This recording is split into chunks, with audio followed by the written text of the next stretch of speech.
عید کا چاند خطرے میں ہے، انتظار حسین۔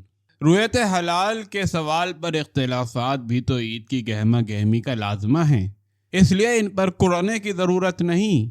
اس کا بڑا فائدہ یہ ہے کہ عید منانا ابھی تک ایک رسمی معاملہ نہیں بن پایا۔ چاند کے بارے میں اختلافات سے عید کے تہوار میں گرما گرمی پیدا ہوتی ہے، مگر اس برس عید اپنے اختلافات کے ساتھ ساتھ جاتے جاتے کچھ سوال چھوڑ گئی ہے جن پر بات کرنا عید کے بعد ذیل نہیں آتا۔ سب سے اہم سوال جو اٹھا اور جو غور و فکر کا طالب ہے وہ یہ ہے کہ کیا آج کے سائنسی زمانے میں آنکھ سے چاند دیکھنے پر اصرار جائز ہے؟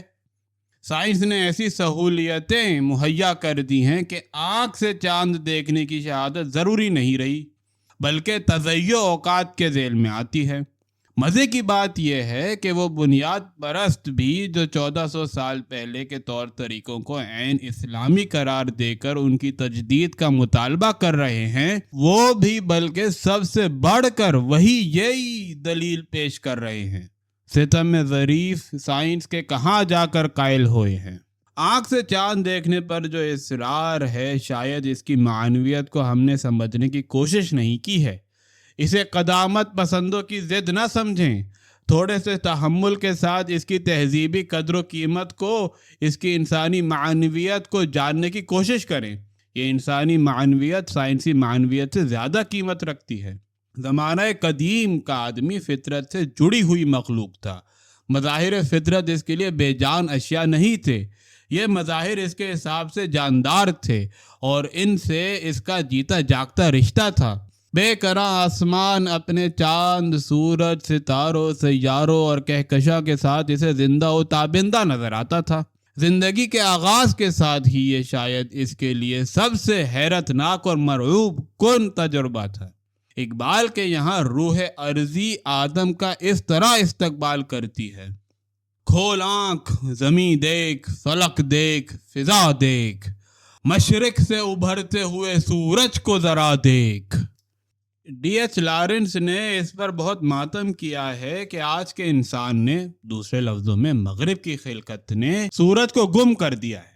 صرف سورج کو نہیں، چاند کو، ستاروں کو، پوری فضائے بسیط کو۔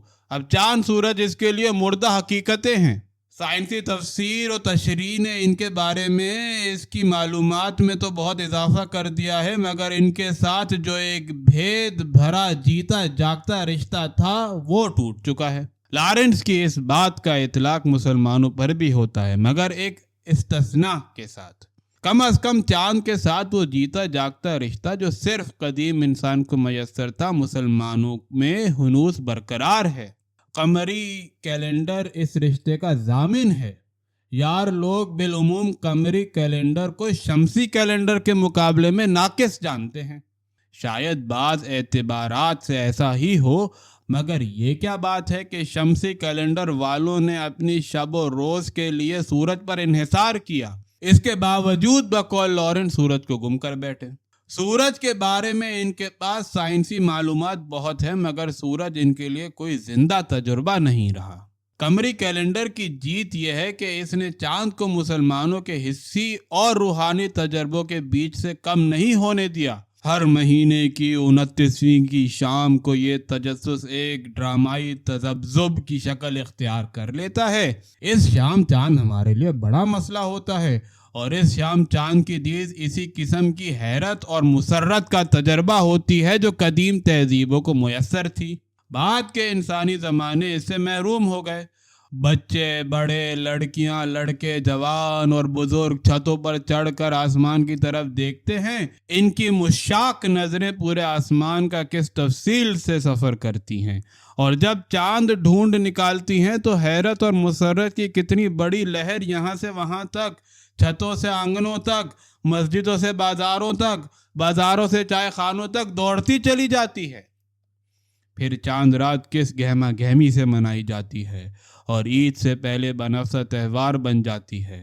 چوڑیاں اور مہندی یہ دو اس تہوار کے بنیادی اجزاء ہیں۔ اگر بنیاد پرست لوگوں کو اس موقع پر سائنس یاد آتی ہے تو اس وجہ سے کہ سائنس اس مسرت بھری رسم یا تیج تہوار کا، جسے وہ بدعت سمجھتے ہیں، توڑ ہے۔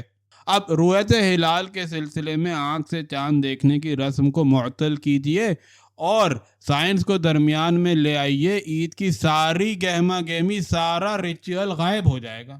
بنیاد پرست تو خوش ہوں گے کہ عید کے ساتھ جو بدعتیں آن جوڑی تھی ان سے نجات ملی، مگر اے یارو، تمہیں اس سے کتنی رقت کا ثواب ملے گا؟ کیا واقعی اس کے نتیجے میں تم سائنسی شعور سے بہراور ہو جاؤ گے؟ وہ مسئلہ تو نام نہاد اسلامی دانشوروں کے لیے پھر بھی رہے گا کہ سائنس کو اسلامائز کیسے کیا جائے. جب تک سائنس ان کے حساب سے اسلام سے بہراور نہیں ہوتی تو تم سائنسی شعور سے بہراور کیسے ہو جاؤ گے؟